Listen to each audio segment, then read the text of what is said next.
Hello, and welcome to Working with Tradition Soft Skills. In this webinar, we will learn how to manage our emotions by paying attention to our warning signs and stopping and thinking before we lose our cool. We'll start by watching a short clip, then we'll study the warning signs of high-stress situations and learn 3 simple but useful steps to calming down. Finally, we'll close with our key points. In this short clip, watch for the warning signs for when the man is about to lose emotional or physical control. Now, is there anyone here that can tell me why most alligators are abnormally aggressive? I know the answer to this question. Raise your hand. Anybody? Anyone? Yes or you, sir? Mama says that alligators are ornery because they got all them teeth but no toothbrush.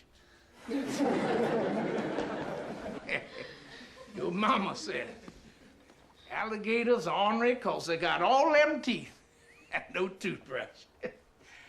Wow. Anybody else? Yes or you, sir? Alligators are aggressive because of an enlarged medulla oblongata.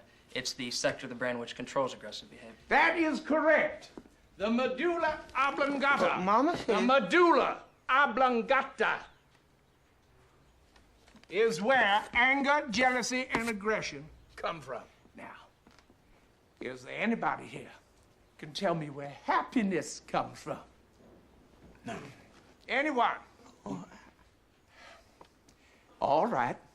Let's hear what Mama has to say on the subject. Mama say that happiness is from magic rays of sunshine that come down when you're feeling blue. Well, folks, Mama's wrong again. No, Colonel Sanders, you're wrong. Mama's right. Mama's right. Mama's right. Something wrong with his medulla oblongata.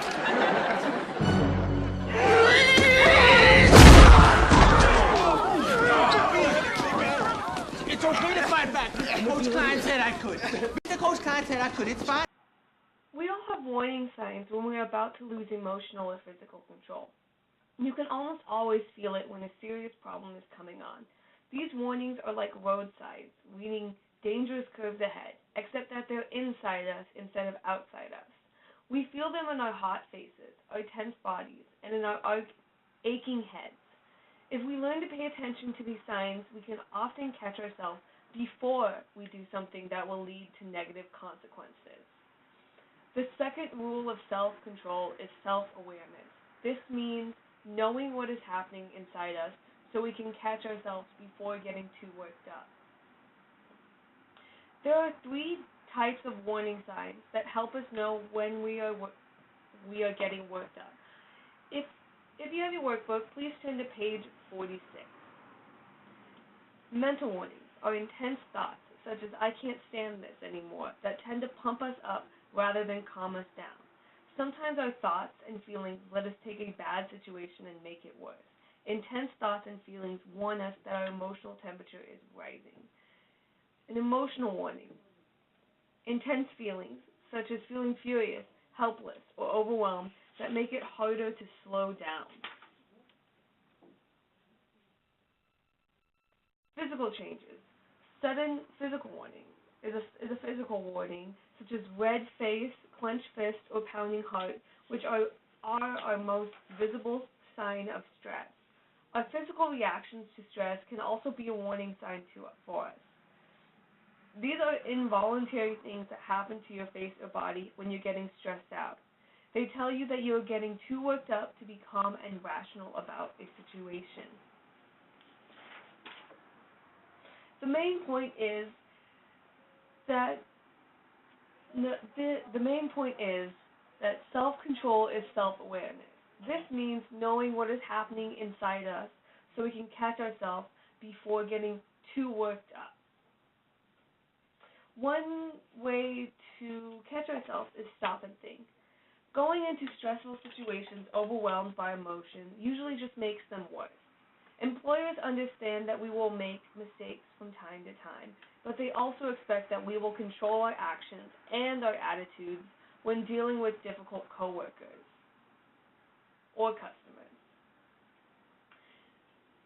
Think about what's happening to us as a problem escalates. Our mouth is running faster than our brain, so we're probably saying things we shouldn't. Our heart is beating fast. We're breathing hard. Our face is hot, so our body is gearing up for fight or flight. Upsetting thoughts are racing through our minds, and intense emotions are flooding us.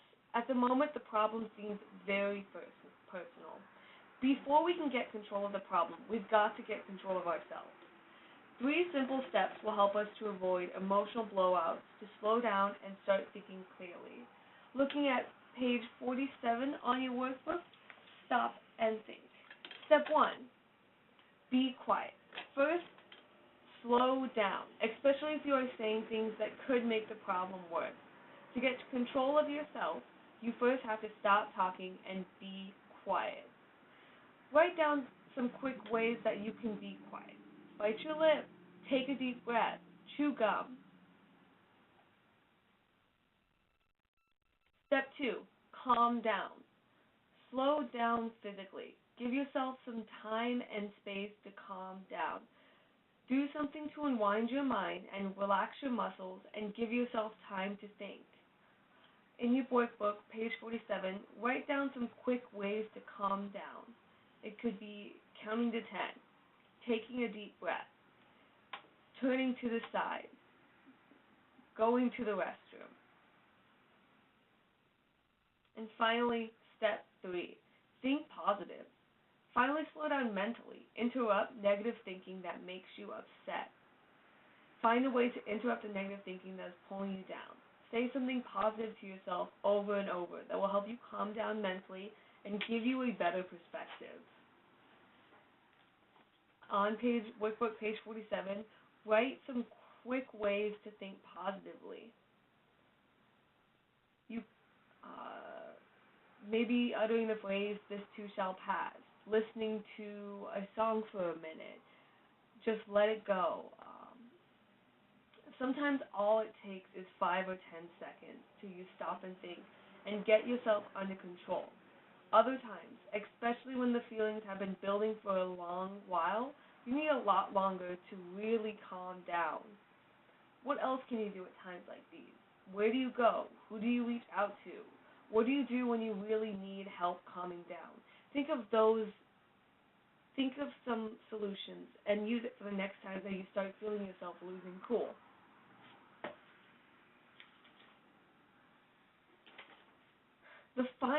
The main point of this lesson is the final rule of self-control is stop and think. This doesn't solve the problem, but it keeps it from getting worse until we can calm down and think more clearly. In summary, today we learned how to recognize 3 kinds of warning signs, and we also learned about the stop and think 3-step method so we can calm down in tough situations. Our next session will focus on one of the more advanced skills needed for success in the workplace, good planning and time management. And finally, key points. Let's review this lesson's key points on workbook page 48. There are often clear warning signs when we are about to do something we may regret later. It is wise to pay attention to these and catch ourselves before conflict gets out of hand. Stop and think gives us a chance to consider our options before reacting to a problem. However, it may take a serious effort to use these self-control steps in stressful situations. In closing, what is one thing you learned in this class that you will remember after leaving? Thank you.